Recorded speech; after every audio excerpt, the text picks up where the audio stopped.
The area is almost surrounded by glittering shops and office blocks with just one piece of prime real estate still waiting to be developed. There we see the American checkpoint box in the middle of our vision. We see a picture of an American GI that is also on location now. Well, let's check in now with Brent Goff, our correspondent, who is manning the checkpoint today, so to speak. Brent, Are you letting anybody through there today? Yeah, I mean, if I were the guard today, I would be stamping a lot of passports. We are in the middle of a huge crowd of tourists, and it's been that way for most of the day, Terry. People are coming here to Checkpoint Charlie, and a lot of people standing here along this wall that's been built, trying to get an idea of what the checkpoint looked like before the Berlin Wall fell. And you can see a much different place than it is today. Checkpoint Charlie, one of the largest checkpoints along the Berlin Wall. It was also the place where non-Germans, particularly members of the Allied forces, were allowed to cross into East Berlin on foot or by car. Tourists, for some reason, are attracted to Checkpoint Charlie. Why is that? To find out, I'm joined by Jeremy Mintzberg. He is a tour guide here in Berlin. And Jeremy, you were telling me that when tourists come here, almost the first thing they ask for is to see Checkpoint Charlie. Why is that?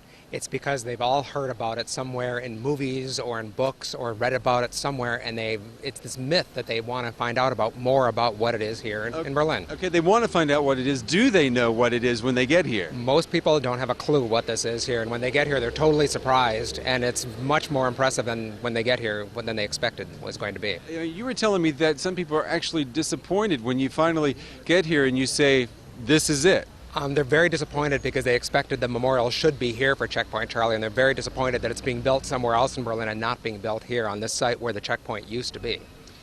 You know, it's been 20 years. You've lived in Berlin now for several years. Do you get the sense that there's more interest in Checkpoint Charlie, particularly from people outside of Europe? I mean, you said that most of your clients are from the UK, the US, and Canada. Are people, do you think, more interested today in Checkpoint Charlie in Berlin than they were, let's say, 5 years ago? Absolutely, because Berlin is one of the hottest places in Europe to come visit right now, and this is the happening city and everyone wants to be here, and Checkpoint Charlie is one of the focal points that they're trying to find out about when they get off the plane here. All right, I mean, I know you've got some clients that you have to tend to today. One question before we let you go. If there was something that could be changed here at Checkpoint Charlie, because you always say people are a little bit disappointed, what would you recommend? What could they do at Checkpoint Charlie to give it more of that aura that people think it should have?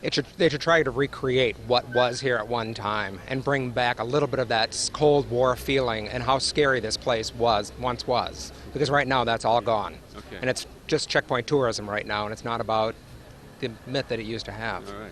Jeremy Mintzberg, thank you very much. And before we let you go, I want to ask my camerawoman if she can pan up to that window right there above the cafe. This used to be the Cafe Adler. We've had people ask us about those windows all day.